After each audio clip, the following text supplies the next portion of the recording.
All right, welcome back to the Y-Refi studios here in Phoenix, Arizona. Hour 2 is underway, and I'm very excited about our next guest, and that is Peter Schweizer, who's a longtime friend and guest of the show, and he's the author of an incredible book called The Invisible Coup, and he's making headlines because he's ruffling all the right feathers. Peter, welcome back to the show. It's good to have you. Good to be back with you. Thanks for having me. Well, so you have really gotten under the skin of some of our friends down south, our Mexican neighbors. Claudia Scheinbaum's really upset about you. So you've been basically saying that these Mexican consulates in the United States, there's 53 of them, by the way. 50. Why do we need 53 Mexican consulates in the United States? It's probably because we have too much illegal immigration, but I digress. There's 53 of them here, and you have alleged that they've been up to some no good things, some things that are against our interests as Americans, which doesn't shock me. Now, Mexico is denying this, of course. They're calling you a big fat liar, Peter. Tell us what the allegations are that you've put forth and some of the evidence you have for that. Yeah, I mean, you're quite right. There's 53 Mexican consulates in the United States. Just to put that in perspective, there are 4 alone in the state of Arizona. Great Britain has 6 in the United States. China has 7. So this is a massive number. And what I lay out in the book is really quoting Mexican officials in describing what they're doing. And those consulates are meddling in American politics. They are organizing anti-Trump protest rallies. They are organizing anti-ICE rallies. I highlight in May of 2024, a presidential election year, of course, there was a meeting at the Oklahoma City consulate that Mexico has.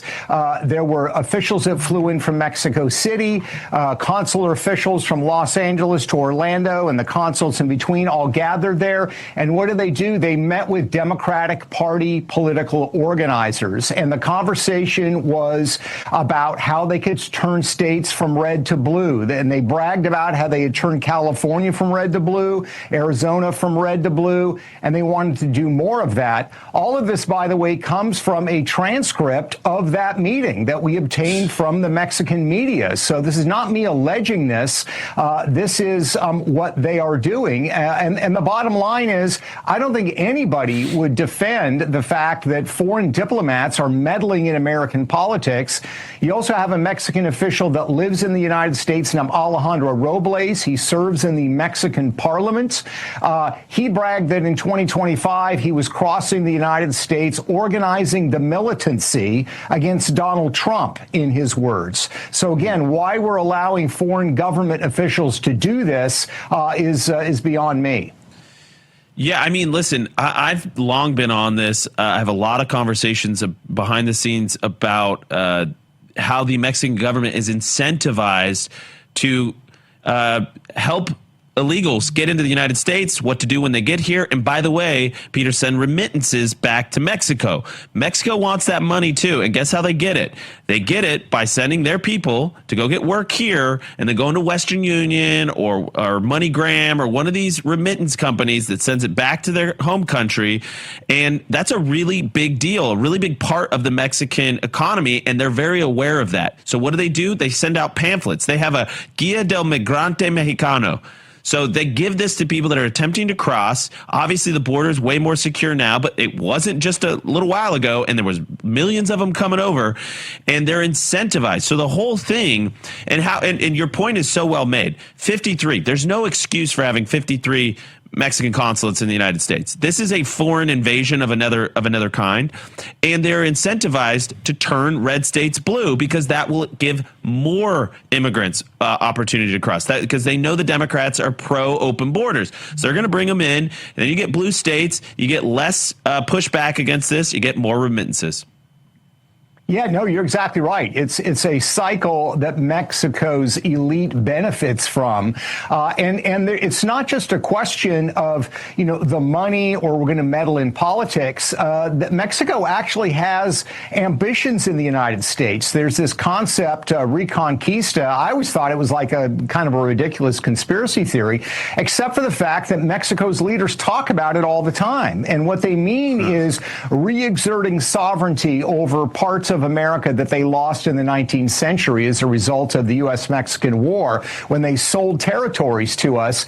They actually talk about this openly, and these aren't kooks. These are the most powerful senators in Mexico. These are top aides to President Sheinbaum. This is former President AMLO, and they talk about exerting Mexico's sovereignty into the United States. So how do they do that? Well, one of the things they've done is they have elected Mexican officials, senators and members of parliament who live full-time in the United States.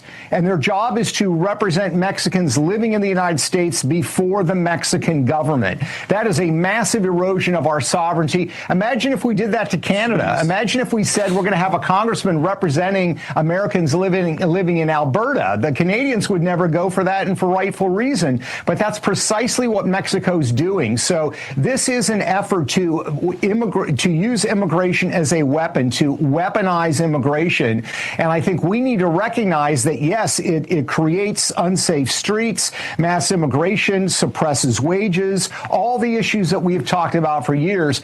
But there's also a weaponization that is designed to undermine the United States, and they are open about it in their discussions among themselves. And I quote them extensively in the book. So when Sheinbaum attacks me, you notice she doesn't deal with any of the evidence. She doesn't deal with the fact that I quote one of her top aides in a December 2024 report saying, through mass migration, we are retaking portions of the United States. She doesn't deal with that. Jeez. She simply says this is a conspiracy theory and wants it to go away. It's really infuriating, and it gets at the power of media narratives to guide things, because we hear endlessly, we hear a lot about China, justifiably. We hear endlessly about Israel allegedly controlling the United States or influencing this in the United States. And then it's just right in front of us that a country next door to us that has by far the most immigration into the United States will openly talk about this, openly gloat about the effect it has. The effect is so clearly negative overall on the United States. It's a country that has a long history of bad blood with us.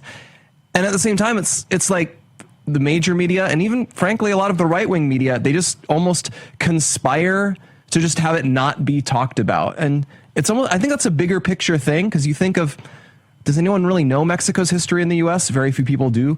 Despite the fact that it's right next door to us and people vacation there and so many of them move here, people don't know a lot about Mexico. They don't talk a lot about Mexico. They don't think about the effect Mexico has on the United States. You hear more about Canada. Yeah. Yeah.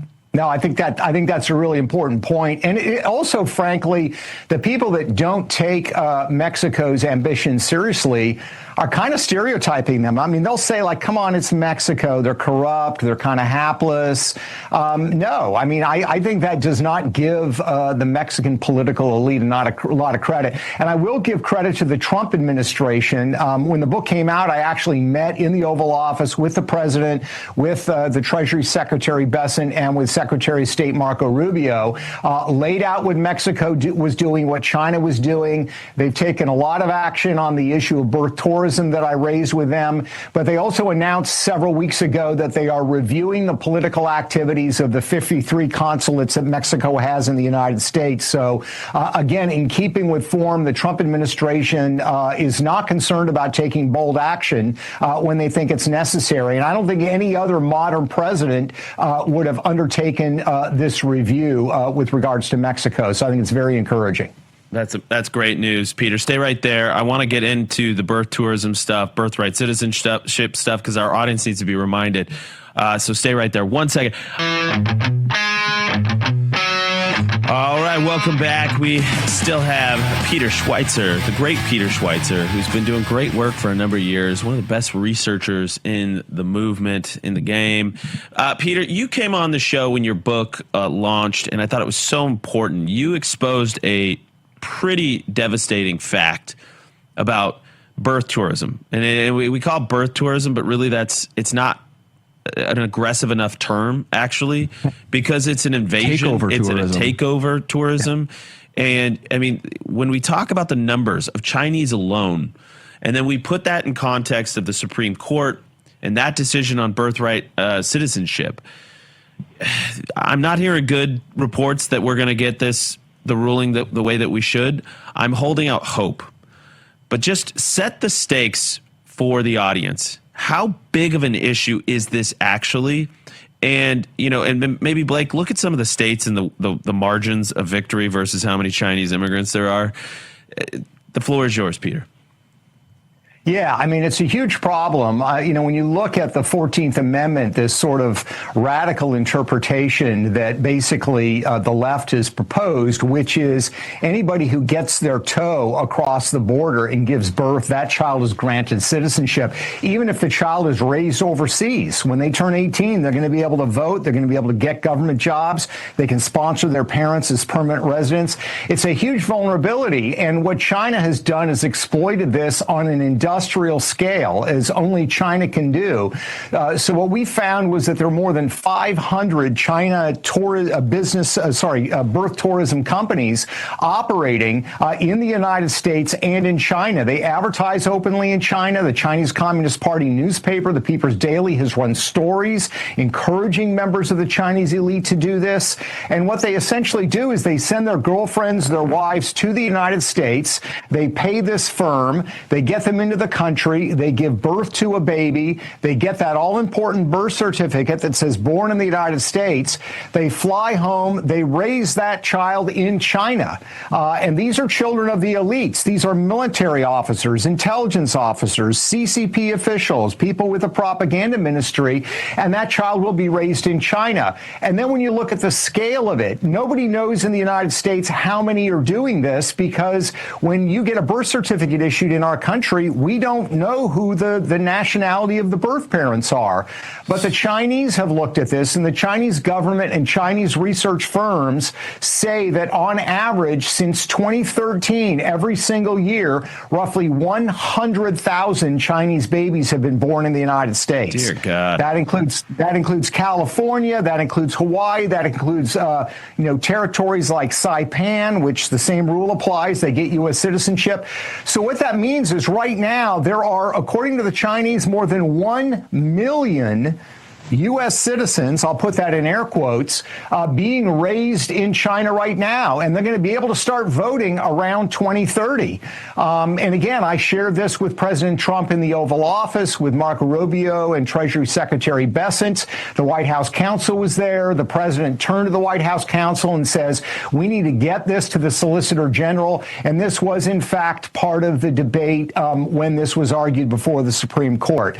I agree with you. I don't think it looks good for the Supreme Court on the issue of birthright citizenship, but I do hold out a sliver of hope. I think the court may come back and say that Trump can't do this through executive order, but that Congress should have the ability to limit the scope of birthright citizenship. In other words, say if you're here illegally, if you're here on birth tourism, this does not apply. And the reason I say that is Brett Kavanaugh was asking the ACLU attorney who was arguing the other side on this issue, and she said, no, you shouldn't be able to limit it at all. And Kavanaugh, who I think is kind of one of these guys in the bubble, was kind of incredulous, saying, you're kidding me, right? You're saying you can't put any. So I'm hoping the court will at least come back and say Congress can, in fact, put constraints on this. And then it's a question of getting that body in Washington, D.C. to actually do something about it. I was speaking with somebody who knows the court very well, and they were saying that John Roberts in particular has this great nation theory. Really, it's sort of unideological, but it's his lens through which he filters his decisions, which is, would a great nation allow X, Y, Z to happen? And the question really is, would a great nation allow a foreign power, its chief adversary on the international stage, the CCP, to game our immigration system to potentially deliver a decisive electoral blow to us, because they can influence states. The margin of victory in some of these states is 10,000, 20,000, 30,000. We're talking over 1.5 million Chinese nationals that would be allowed to vote in our elections, to do whatever, to influence directly via our representative democracy to change the outcome of elections. Would a great nation do that? Of course, the answer is no. It's such a facile way to view it, because, of course, they'll bring this up and then they'll say, well, would a great nation take away citizenship from these vulnerable children? That's how he's going to end up framing it, and that's why we're not optimistic about this case. When, as you say, it's extremely obvious. How about when America was a great nation, what did it do? And America, as a great nation, clearly did not prioritize allowing people to sail entirely around the world and just take over this country. When America was a great nation, it didn't have unlimited welfare programs that a person could walk off a boat and loot at will because we don't enforce them and have no standards. And yet that's also what they're doing. Yeah, it's a ludicrous operation. We are a great nation, but we should not be allowed to be made suckers of by foreign nationals that especially want the worst for America. That make no buts about it. And Peter, you should end on this note. What does the CCP really want for America? Do they want our good or do they want our ill? Well, I quote him in the book, and you can find it online if you go and look at some of even the Chinese CCP English language sources. They say that they view this as a civilizational struggle. This is not just about military conflict and trade and spheres of influence. It is a civilizational war between, in their words, the Judeo-Christian West and the CCP, and they intend to win it. And what I would add to what you said, I think very well about Justice Roberts' view is it's been said numerous times by justices that are more liberal and those that are more conservative. The U.S. Constitution is not a suicide pact. And given how easy it is for these million foreign nationals who are now U.S. citizens who have no connection to our country to establish citizenship in so many states, you can literally show up in some states a week before an election. And this has happened where 25 foreign nationals will rent an apartment, claim citizenship, and vote in that election. That is the kind of manipulation you are setting yourself up for. So hopefully the court comes to its senses and makes the right choice. But we've got to keep fighting on this issue because it represents the future challenge for a country, this invasion, or what I call this invisible coup. Invisible Coup. Get your copy today. Peter, great work as always. And, just a note, the 14th Amendment does not grant birthright citizenship to illegals. As a matter of fact, that's not what it was intended for. So let's just start there, Supreme Court. It's not that hard. It's so obvious. Peter Schweizer, thank you, my friend. We'll talk to you soon.